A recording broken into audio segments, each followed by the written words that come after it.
and welcome back to the Unseen Podcast, a podcast dedicated to missing people, unresolved cases, and UK true crime. Thank you to everyone for supporting the 12 Days of Missing People episodes in December. So many of you shared the episodes, commented on them, and told me your opinions, so thanks so much. Today we're going to be covering a case that I actually had lined up for the 12 Days of Missing People. However, when I started researching it and getting into it, I realised that it was quite a big case, with a lot of twists and turns, and I wanted to do it justice as a main episode. We are going to be exploring the disappearance of Stephen Clark from Saltburn in 1992 in North Yorkshire. His disappearance was within such a short time frame and in such an odd place that his family have no idea what has happened to him. I want to thank Rachel for another case suggestion this week. This episode is about a missing person case and so does not contain any graphic detail. However, there is some detail about a road traffic accident involving a child, so listener discretion is advised. Marske, or Marske by the Sea, is a village in the county of North Yorkshire, located within the borough of Redcar in Cleveland. It's a coastal village which has a variety of different amenities and housing. However, many of its residents travel further afield to nearby towns like Middlesbrough for work, and so Marske acts as more of a commuter town to these larger areas. It's generally a quiet area, with many of the residents knowing one another and saying hello when they see each other in the street. Marske is where Doris and Charles Clark eventually settled down with their family. The couple, along with their two children, Stephen and Victoria, had moved around quite a lot over the years. They were originally from South Shields, South Tyneside, however they had moved around to several places with their children. While Stephen and Victoria were small, they lived in Kirkliston in Scotland, and it was here when Stephen was around 2.5 that a terrible accident occurred. Doris would later explain that she'd popped out to the shop one day and that she hadn't realised that Stephen had followed her out. When she got outside on the road, she noticed that he was there, but by that point it was too late. Stephen was involved with a horrific collision with an oncoming lorry, and he was left lifeless on the street. Fortunately, with medical attention, Stephen was able to recover. However, he was left with life-changing injuries, which meant that he walked with a limp and had little use of his left arm. This of course changed the trajectory of Stephen's life, and Doris later said that he wasn't the same little boy that he'd been before. This of course was a traumatic and distressing moment for the Clark family, but they struggled through it together. The family later moved to South Africa before returning back to the UK in 1990 and living in Surrey. It was in 1991 that they decided to move to Marske. At this point, when they moved, both of their children were in their early 20s. Stephen was 22 and Victoria 21. Victoria didn't make the move to Marske, but she would later describe her brother to the BBC, saying that he was an avid Arsenal fan and had a love of music. He played the baritone euphonium, and he had a love of IT and was a great swimmer. She stated, he had a great sense of humour, an infectious laugh. You couldn't help but laugh when being around him. It's clear that Stephen didn't let his disability stop him from doing many of the things that he enjoyed, and he had grown up into a fairly resilient and determined young man who wanted to better his life and get onto the career ladder. This was proving difficult for him though due to his disability, and it was something that his parents would later say weighed on him quite heavily. He wanted to have a job and have his own independent life, and this is why he attended training courses at the Rathbones Society. Rathbones is a registered charity that seeks to help young people and adults over the age of 14 to get on to work-based apprenticeships and traineeships. They primarily work with people who need support to access training and overcome barriers to employment.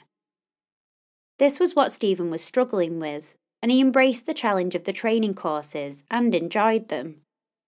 In fact, he had been involved with a training video for the charity and was given an award by Andrew Neil for his success with the programme and his determination to overcome the barriers he was facing. He was named Apprentice of the Year. Stephen was clearly a shining example of what could be achieved through the charity. However, he still struggled to gain employment through the usual means. Stephen spent a lot of time with his parents and sometimes socialising with people at the pub, going to football with his dad Charles, and going on walks along the seafront with his mum Doris. Going for a walk was exactly what Stephen and his mum Doris did on Monday the 28th of December 1992. That day, Charles states that he had asked Stephen if he wanted to come to watch a Middlesbrough football game with him, as this was something that they often did together. Charles told him that he would have to pay for himself though, and Stephen reportedly was a little put out and said that he didn't want to go. It was then that he agreed to go for a walk with his mum instead, while his dad travelled to the match anyway. Doris later explained what happened that day, saying she couldn't remember if the pair had set off together, or if Stephen had set off first and then she'd caught him up, but they headed to the front with the plan to walk to Saltburn. Saltburn is a town around 2.5 miles away from Marske, which can be reached by a walk along the beach. Doris later said that this usually took around 40 to 45 minutes. When they reached Saltburn, Doris states that Stephen went into the gents' public toilets that are located on the beach. She thought she may as well also use the ladies' toilets while she was there. She said that she went in and then came back out, but Stephen hadn't come out yet. While she was stood there, she said she noticed 2 men and a little girl outside the toilets. She said that one man went into the toilet while the other man stayed with the little girl, and then the other man went in. While this was happening, Doris didn't see Stephen, and as she stood there, she began to wonder if he'd already set off back home without her. After a while, and without any sign of Stephen coming out of the bathroom, she decided that this is what he must have done, and she set off towards home as well. When Doris arrived back at the house, however, Stephen wasn't there. This was strange given that she'd waited for him and he hadn't emerged from the toilets. Doris began to wonder where exactly Stephen could have gone if he wasn't at home. When Charles got home, he was told by Doris that Stephen hadn't arrived back and that he was missing. Charles stated that he immediately went back out to Saltburn Beach and the area around the toilets where Stephen had last been seen. He said he began shouting for him and searching in any of the areas that he could have been. Charles would later explain that due to the very bumpy terrain and slippery sand dunes, he was worried about Stephen being able to navigate it due to the difficulties that he had moving around. He said that he feared that Stephen had fallen and was stuck somewhere and didn't have the dexterity to get himself out. He didn't find anything at all at the beach and couldn't locate Stephen. He returned home and Doris and Charles decided to ring the police. They later explained that the police told them that they would have to wait another 24 hours before they could report him missing, given that he had only just disappeared. By this point, they hadn't seen Stephen for around 4 hours, but it wasn't exactly like him to just disappear. And one thing they couldn't understand is how he just disappeared from the public toilets like that. It was a very small period of time that Stephen seemed to have just vanished. The next day, he still hadn't returned, and Charles stated that he returned back to the beach to try and find him. He had hoped that he would find him there, and that he had just decided to go somewhere by himself. While this was unlike him, it was a possibility. When Charles still couldn't find him, they officially reported Stephen missing. It wasn't clear where Stephen could be or even why he hadn't returned to the family home. There didn't seem to be any obvious reason why he would have wanted to leave his life behind, and Doris would later confirm that none of his belongings were missing. He hadn't even left home with anything on him aside from the clothes that he had on. He hadn't even taken his glasses, his wallet, or his watch with him. There was no evidence that he had pre-planned this disappearance or manufactured it as a way to make a new life. Doris and Charles would later explain that Stephen had been going through a bit of a hard time recently, with his job struggles, and also one of his grandparents, Charles's mother, had died not long before, and this had hit Stephen hard as he was close to her. Nothing else seemed to have changed that would make him depressed or change his outlook in life. Doris would actually say that things seemed to be looking up for Stephen, as he'd met a woman at the local pub, the Ship Inn, around 10 days before he had disappeared. Charles stated, "This relationship with the girl lasted about a week or 10 days. He liked to go to the local pub. She was there, they were about the same age. They never met other than in the pub. It was days before he went missing." Doris also added, "He saw her around in Marsk. I don't know how long they'd known each other. They met in the Ship Inn, but I've no idea how old she was." For the Clarks, this information shows that Stephen was happy and actually had some things to look forward to before his disappearance. For them, they just couldn't understand it.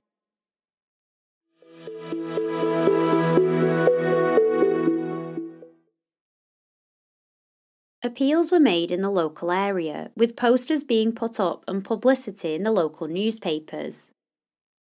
Stephen's description, along with what he was wearing, was distributed to the public. Stephen was 6 foot 3 inches tall, with a medium build, blue eyes and brown hair. He was last seen wearing a maroon crew-neck jumper, a navy blue parka with fur hood, blue denim jeans and grey trainers.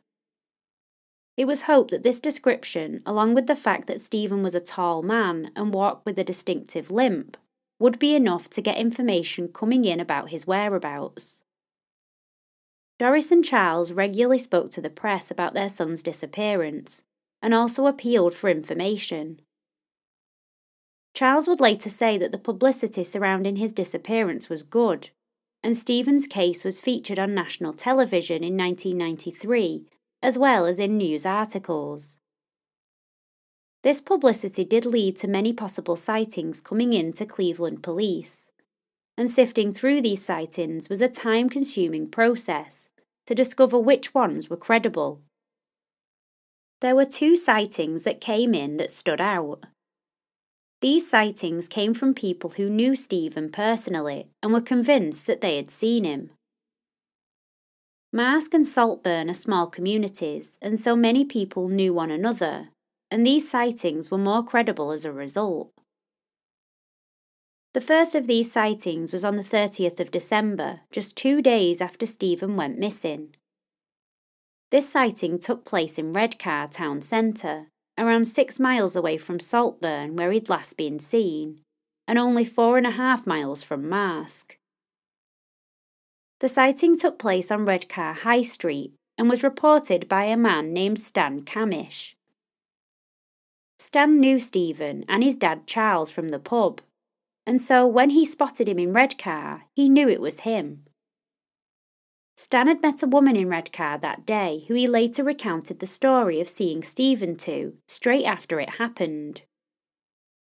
This woman said that Stan had met her and then went somewhere on the high street for a couple of minutes.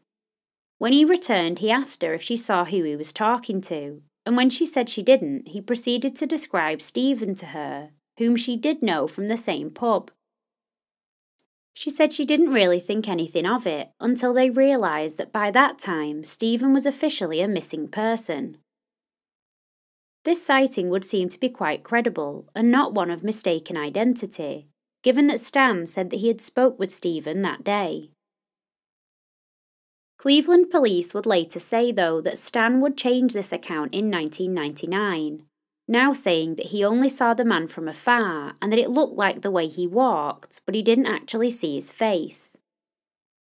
This was a distinct change from his initial statement.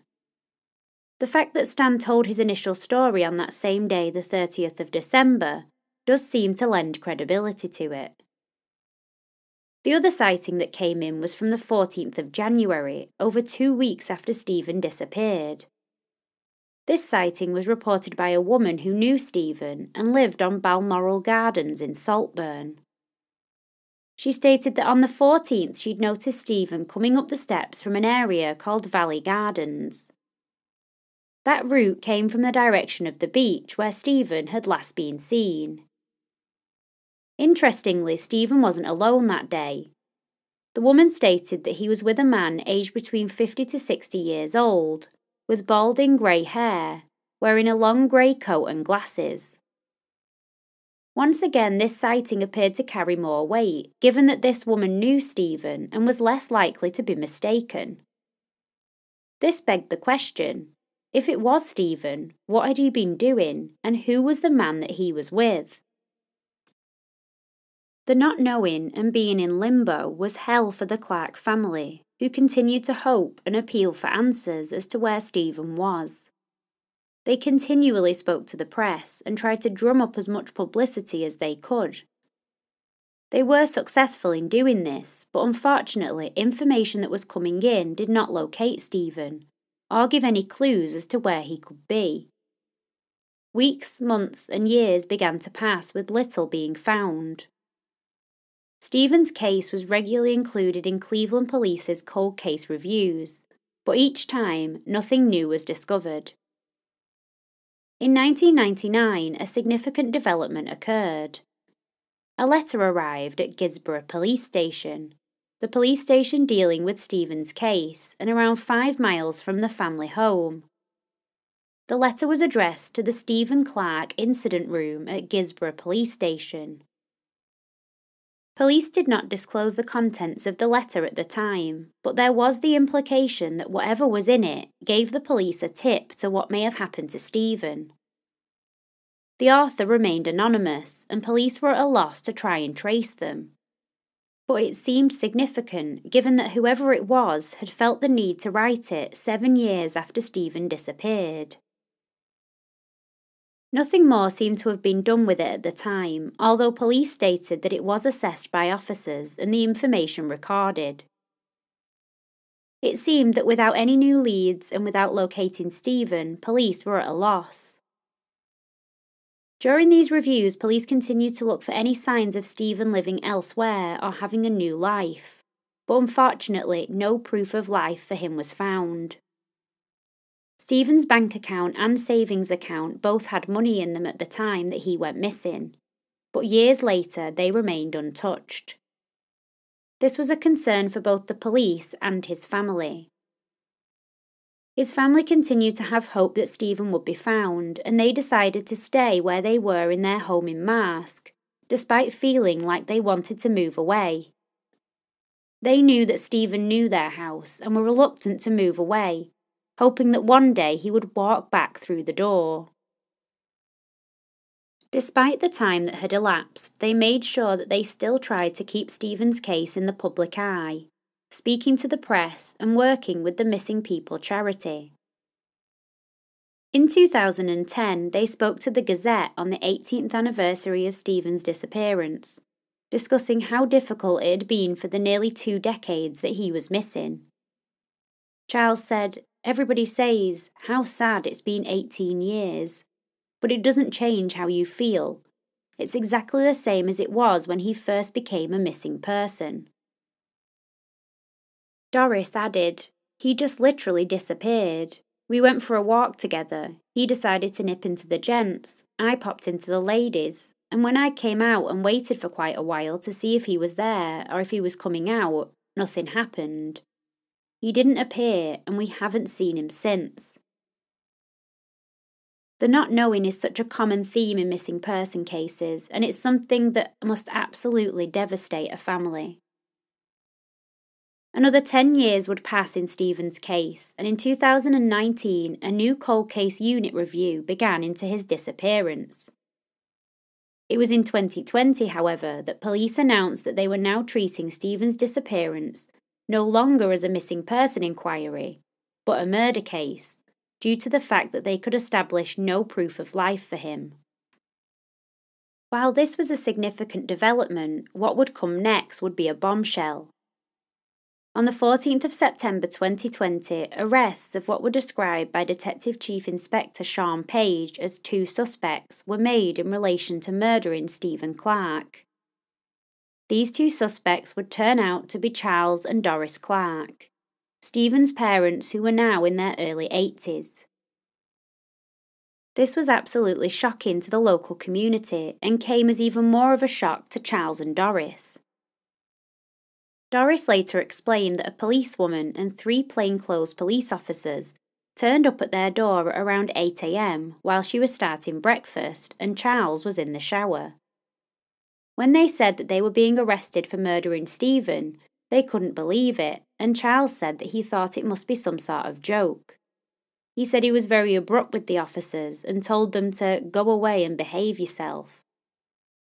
The police, however, were not joking and took the pair in for interview. Doris would later say that the first interview she was involved with, police were querying her story of that day and their walk to the beach. She claims they told her that it was just a story and that they didn't believe that they made the walk at all, telling her that she was violent, controlling and a murderer. This came as such a shock to the parents that they couldn't believe it. The police appeared to be now working on the theory that Doris's story that she went for a walk with Stephen that day was false, and that actually she and Charles had both been involved in killing him. The evidence that the police had for this was initially unclear, and within 4 days of the arrests, police were doing a full-scale search of the Clark home, both inside and digging up the rear garden looking for evidence. The search lasted for 5 days, and Charles later said that they searched through everything in the house, dug up the garden, and moved the shed to dig underneath. The warrant for the search was obtained on the 8th of September. The arrest took place on the 14th, and the searches took place on the 18th. This all happened very quickly, and the searches were concluded after 5 days. The Clarks didn't understand what had happened after 28 years of treating Stephen's case as a missing person investigation, and why they had suddenly become suspects. They were horrified by the idea that Cleveland police believed that they had anything to do with Stephen's death. After their arrests, Charles and Doris agreed to be filmed for an ITV documentary that followed them and what happened after the arrests. Mark Williams Thomas, former police detective, became involved in the documentary and began to try to get to the bottom of not only Stephen's disappearance, but his parents' arrest. Charles and Doris ran through the events of the day and what has happened since then with Stephen's case. They denied having anything to do with Stephen's disappearance and especially with his murder, and they couldn't understand what evidence the police had to arrest them. Throughout the next 17 weeks that the couple remained out on bail, there were many significant developments. Just 9 days after they were arrested, a new witness came forward in the case. This witness was reportedly in Marske on the 28th of December 1992 and saw Stephen walking towards the Ship Inn pub, just up the road from his home. This was somewhere between 3 and 4 p.m. This witness didn't know Stephen, but when she found out that he was missing after seeing an appeal at the time, she asked her family who were with her to confirm if it was Stephen that they saw. They apparently confirmed this. She didn't come forward in 1992 though, as she wasn't sure if this was at all relevant to the investigation. In 2020, she decided to come forward with this information, and Cleveland police publicised it, asking people to come forward if they also had any information related to this sighting. The fact that this sighting put Stephen close to home during the time period after he had been seen at the toilets at around 3 p.m. suggested that he may have made his way home after all. Charles and Doris said that this proved their point, as they said they believed that he'd made his way off the beach, and it proved that this happened at the time that they said it did. The other way to look at this was that Stephen was nearly home at that time, and that something happened to put him in harm's way after that point. This sighting was also filled with issues, given that the witness came forward 28 years after his disappearance. Charles and Doris were asked if they had had any arguments with Stephen on the day that he disappeared, and they continued to maintain that they didn't, and that like any families, they had their ups and downs, but nothing to explain his disappearance. 59 days after the couple's arrest, Cleveland police released some extracts from the anonymous letter that had been received by police in 1999, over 20 years earlier. Police were once again interested in trying to trace this letter writer in case anyone now recognised the handwriting or the author could come forward to identify themselves. This suggested that the letter was an important part of the investigation. This worked, as around 3 weeks later another significant development was made. The author of the letter did indeed come forward. Police would later reveal some information about the author and the letter. It would turn out that the contents of the letter did implicate Stephen's parents Doris and Charles, but that the letter writer was a woman who had no connection at all to the family.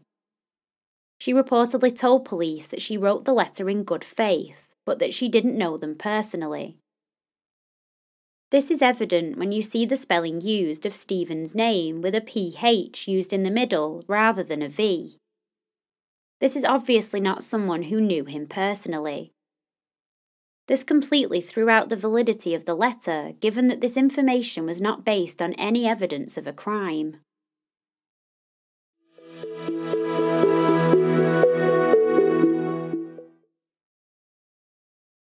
Stephen's parents had been released on bail, but around 80 days later, police told them that they were now not under investigation at all.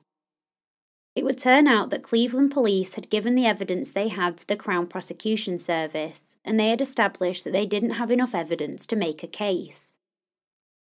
The police would later tell Mark Williams Thomas in the documentary that there was no new evidence that precipitated the arrest, but that it was a combination of previous evidence that they had collected that needed to be tested in an investigation. Cleveland police said that Charles and Doris's account had changed over time, however they deny this.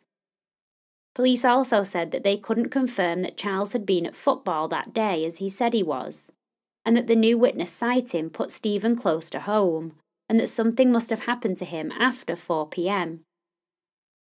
They also said during their search of the Clarks' home and garden, they didn't find any evidence or remains, but they did find an area of interest. They didn't elaborate on this, and the Clarks said they didn't know what they could be talking about. The police also stated that the anonymous letter implicated Stephen's parents and therefore supported their hypothesis at the time. This, of course, was later less credible when the author came forward. While there was no further action on Stephen's parents, the police did stress that they believe that some harm has come to Stephen, as there is no proof of life since he disappeared, and they are treating his case as a suspected murder. This is where Stephen's case stands at the beginning of 2023. While Stephen's parents have been removed as suspects in his murder, he still hasn't been found, and the police believe that he has come to some harm. Stephen's family have not only had to deal with his missing person investigation and living without him for 30 years, but in recent times they have also had to deal with the stress and strain of being suspected in his murder. This has put huge pressure on them as a family. Stephen's sister Victoria stated in an article at the end of last month, "The police portrayed us as a violent family. They were determined to put a slur on us. Stephen going missing has been a living nightmare for all of us. At the time when Stephen went missing, the police did very little to support us. To put us through this trauma instead of focusing on finding Stephen has been extremely damaging and a total misuse of resource. Our relationship as a family was love-filled. Stephen and I couldn't have wished for a happier childhood." Victoria added how difficult it was when Stephen first went missing and how this hasn't improved with time. She added, "In the early days, there was always one of us in the house, whilst other family members were searching. I had never seen my dad cry until that moment. It was an emotional time and so difficult to feel so helpless. We felt desperation. Even years later, I'm constantly looking in crowds. I was driving a couple of months ago when I saw a man walking with a limp. I took a double take and burst into tears. The grief can come out of nowhere, even when you're least expecting it. Special holidays were especially difficult for the family. We didn't celebrate Christmas for about 8 years. No decorations, no joy, it just felt wrong without Stephen being there. Someone somewhere must know something. Any small detail, even if you think it's insignificant, could prove to be an important lead. Dealing with ambiguous loss is a life sentence. The constant, painful limbo of not knowing is a horrible thing to live with. We still hope that he'll walk through the door one day, but we appreciate that as each year passes, it becomes more and more unlikely. We just want to know what happened." The family want to relaunch the appeal to find Stephen, and it's evident what his disappearance and the subsequent investigation did to Charles and Doris and the rest of the Clark family. They are working with the charity Missing People to relaunch the appeal into Stephen's disappearance, and hope that they will find out something that can help them locate him. Cleveland Police made a statement saying, "We currently have no active lines of inquiry on this case. However, we will always continue to respond to intelligence and information which may help us to locate Stephen. If people do have information, no matter how insignificant it may seem, then I would urge them to contact police via 101 or contact independent charity Crime Stoppers anonymously at www.crimestoppers-uk.org or call 0800 555 111. If you know anything about the disappearance of Stephen Clark in 1992, then please come forward, do the right thing, and help his family." There is very little to suggest what really did happen that Monday afternoon. Did Stephen walk away from the beach and get into an accident? Was he approached by someone that wanted to do him harm? We simply don't know, but it may only take one person with a small piece of information to solve it. So if you do know anything, please come forward. I will link all the information in the show notes, including Stephen's Missing People profile. Thank you for listening to today's episode. If you'd like to support the podcast further, then you can on Patreon and contribute to the exclusive polls to get extra bonus episodes every month. You can also get access to new episodes early and ad-free. You can use the link in the show notes to visit Patreon.